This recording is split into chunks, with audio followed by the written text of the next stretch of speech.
Hi, it's November 24th, 2015, Tuesday. Today I'd like to talk about geopolitics, which is basically the study of geography and politics combined, and how nations implement policies that are guided by geopolitics. I think it's important to look at geopolitics nowadays, especially with all that's going on in Europe, the Middle East, all around the world with terrorism, with NATO, with what Russia's doing in Syria. There's so much mayhem in the world that sometimes I think it's good for everyone to look at the bigger picture. And geopolitics allows you to look at the bigger picture to see what's really going on in the world. I know it's difficult not to look at the terrorist attack. Today as well, we've had a Russian warplane that was shot down in the airspace in Syria, according to President Putin. According to the Turkish government, the Russian airplane was not in Syrian airspace, but had breached Turkish airspace. Anyway, I think, there's a lot going on, a lot about terrorists, people finding explosive belts in trash cans or bins.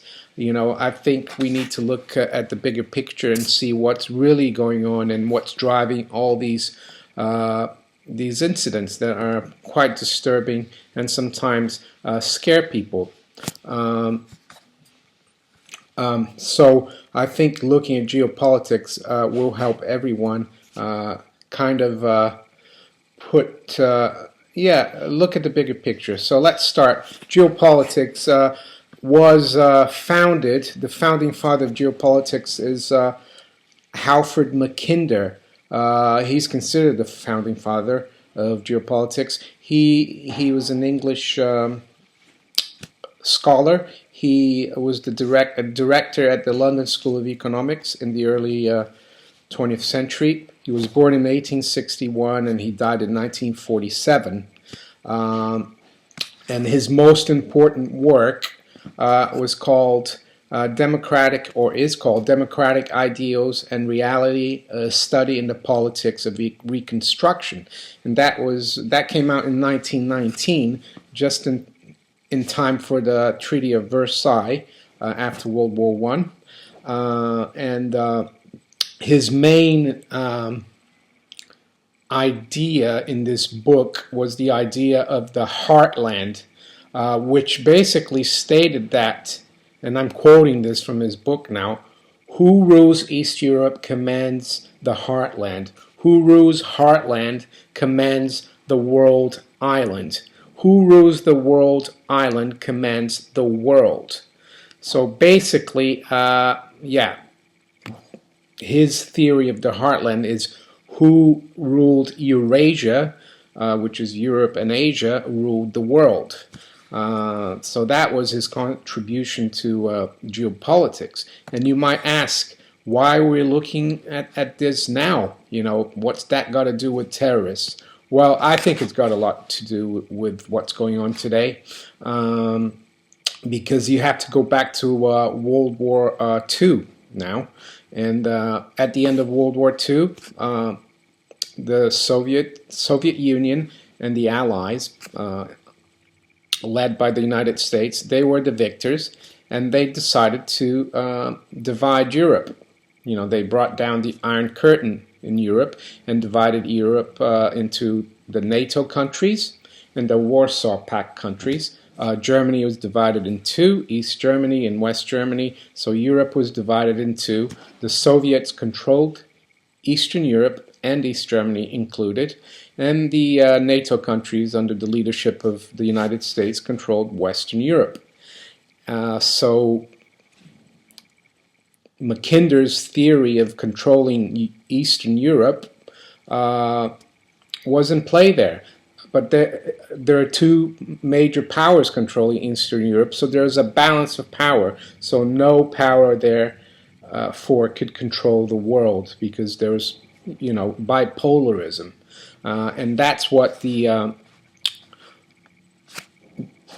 Iron Curtain did to the world. It led to this bipolar world, and it led to, compared to what we're seeing today, quite a lot of stability from 1945 until 1991, when the Soviet Union collapsed.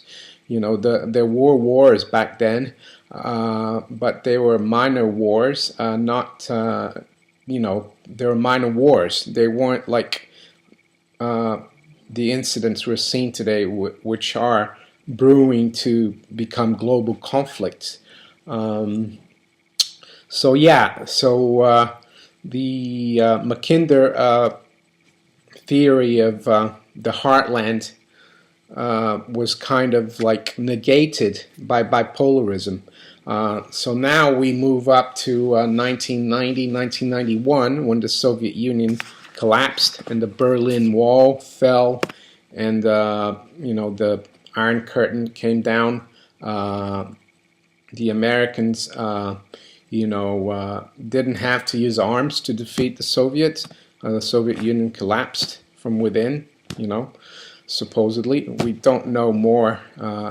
It's difficult to say exactly, but that's not what I'm talking about today anyway. But back in 1990, President Gorbachev and President Bush Sr., they met, and they decided that NATO would not occupy or arm the eastern part of Germany, or the old East Germany, and they wouldn't place weapons of mass destruction there. And that was decided, and that there was a treaty, that said that, and at the same time, nowadays there's a lot of people that say that NATO and the U.S. and the Soviets decided that NATO would never expand, and and that the old Warsaw Pact countries would not become part of NATO. But apparently they never spoke about that. They only spoke about troops and forces and weapons in East Germany, in the old East Germany. And that's true. There is an article, interesting article, in the Brookings Institute website by Stephen Pfeiffer, and he quotes Gorbachev, and Gorbachev does say, and here I quote, "The agreement on a final settlement with Germany said that no new military structures would be created in the eastern part of the country. No additional troops would be deployed. No weapons of mass destruction would be placed there. It has been obeyed all these years." And so Gorbachev agrees. There was no treaty to stop the expansion of NATO into the old Warsaw Pact countries. But at the same time, Gorbachev says that the expansion of NATO in the last 20 years into the Warsaw Pact countries broke the spirit of the deals in 1990 with the Americans. That's what he says. It broke the spirit.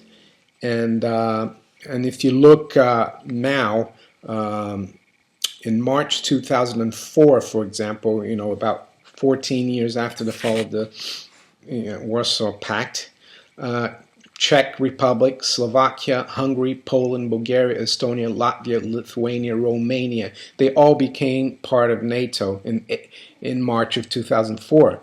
And later on, in April of 2009, Albania joined that NATO. So even though there was no treaty that said, NATO won't expand, and even at the time Gorbachev said that during those negotiations, there wasn't even a thought that NATO would want to expand into these countries.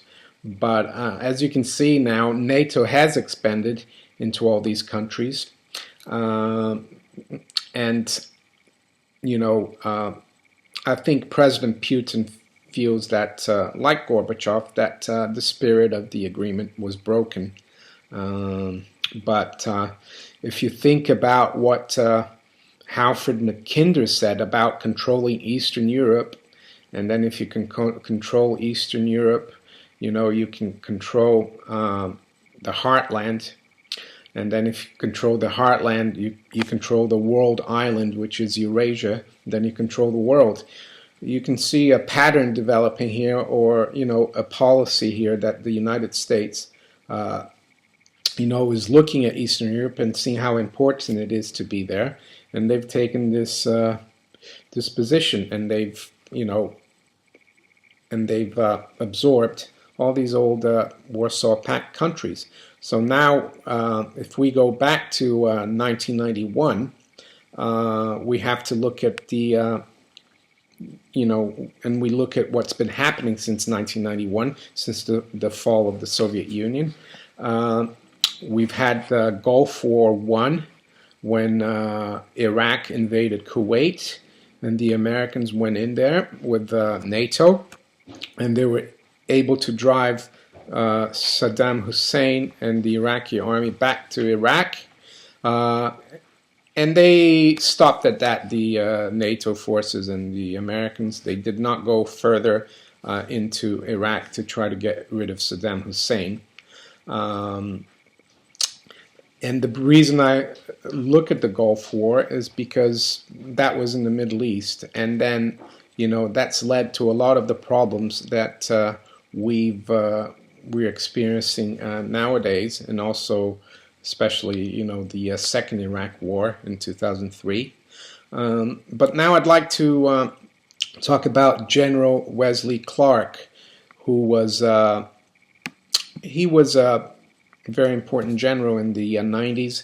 He was he commanded the NATO forces in the Balkans, so he's quite a credible individual. I think he ran for the candidacy of the Democratic Party for president in 2004, and he's come out publicly, in speeches, and he's got a very interesting story about following the days when 9/11 happened in 2001, and he went to the Pentagon apparently just to because he was in Washington D.C. and he wanted to visit his old friends, the Pentagon, and he was approached by a general in the Pentagon, an old friend, and they started talking about what happened, the horrible event of 9/11. And this general told them, we've decided to attack Iraq. And according to Wesley Clark, he was very surprised, and he asked, why are we going to attack Iraq? Is there proof that they were involved in the 9/11 attacks? And this general apparently said, no, there's no proof, but we feel, I think, the powers that be feel that we need to show the world that we're not going to stand for this attack on 9/11, and the only thing we can do is really attack a country, because it's very difficult to attack terrorists. So he was quite surprised about that and shocked that they were going to attack Iraq, because he expected the Bush administration to attack Afghanistan, and which they did. So they attacked Afghanistan a few months later after 9/11, and then he went back to the Pentagon, and he was told by another general, I think the same person he saw just after 9/11. He said that they were now ready to attack 7 other countries. And he was really shocked by this, that the Americans were ready to attack 7 other countries in 5 years. And apparently the other countries, apart from Iraq, were Syria, Lebanon, Libya, Somalia, Sudan, and Iran.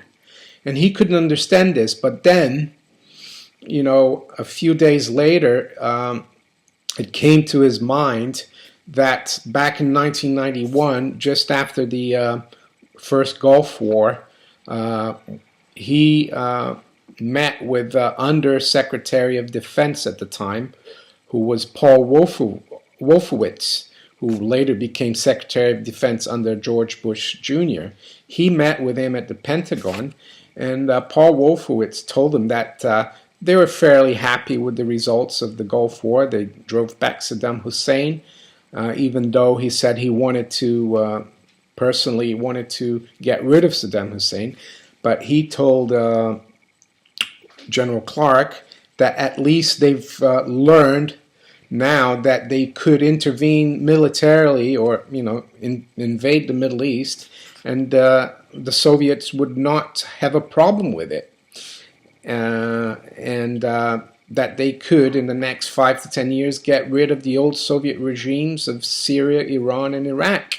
So basically, Wesley Clark was saying that he now understood, by remembering what Paul Wolfowitz told him, 10 years prior, why they were planning to invade all these countries in 5 years. Basically, it was this policy devised by Wolfowitz. According to Clark, it was Wolfowitz, Rumsfeld, Cheney, and other people like Richard Pearl and Crystal. And this policy is to, disrupt the Middle East politically so that America could have a presence there. And they've done that. If you look at it, even though George Bush Jr., George W. Bush, when he ran for president, he said he was an isolationist, and that he wouldn't want, his foreign policy was not to interfere in the world and no nation building. If you look back, that policy was in shambles. He did exactly the opposite. And according to General Wesley Clark, people like Paul Wolfowitz, Richard Pearl, Rumsfeld, Cheney, and Crystal, they hijacked American foreign policy. And I think these people, by these people, he means the neocons. And they were also the authors of this project called Project for a New American Century. And according to Clark, that was, the strategy to disrupt the Middle East so that Americans could have a presence there. And you wonder, why do they want a presence in the Middle East? Well, the first thing that comes to mind is the oil, and that's important because, oil is an important resource. But when you take into consideration Halford Mackinder's theory of the Heartland, it makes more sense.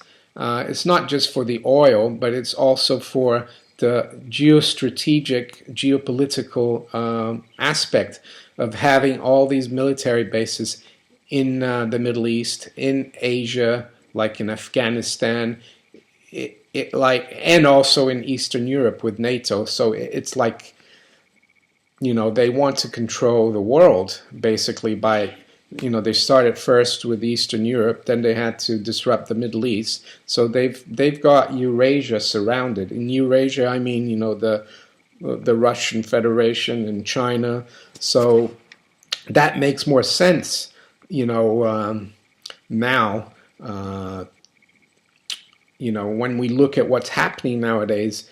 And a lot of people also say that George W. Bush, when he invaded Iraq, under UN, of course, leadership, even though there's a lot of debate, of course, about that war in Iraq and the weapons of mass destruction. That's beside the point. He did make a speech in the aircraft carrier, and he said that mission was accomplished.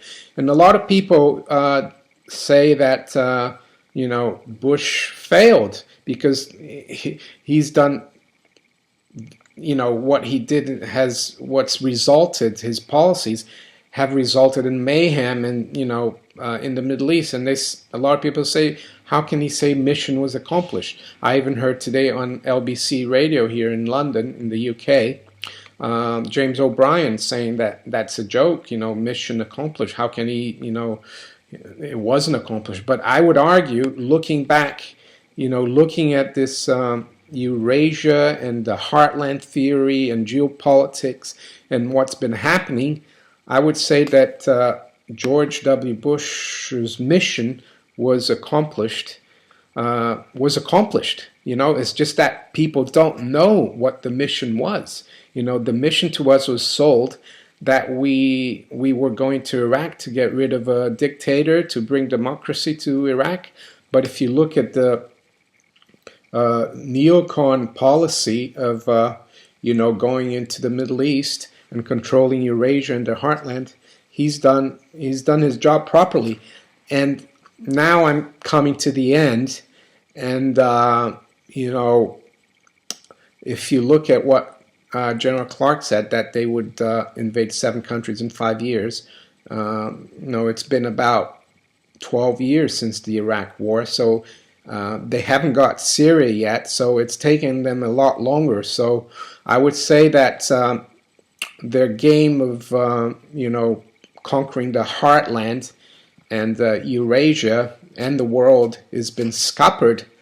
As Wolfowitz said, he didn't expect the Soviet Union or the remnants of the Soviet Union, which is the Russian Federation, to get involved, and they didn't expect Russia to get involved and block, NATO or America's mission of controlling Eurasia and the Heartland. And that's why, it looks like now, we have a fight.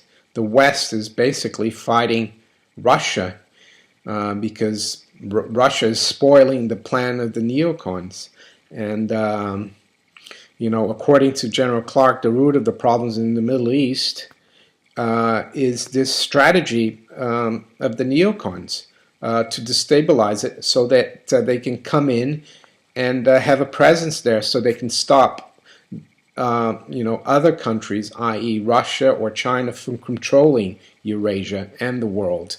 But personally, I don't think Russia wants to control the world.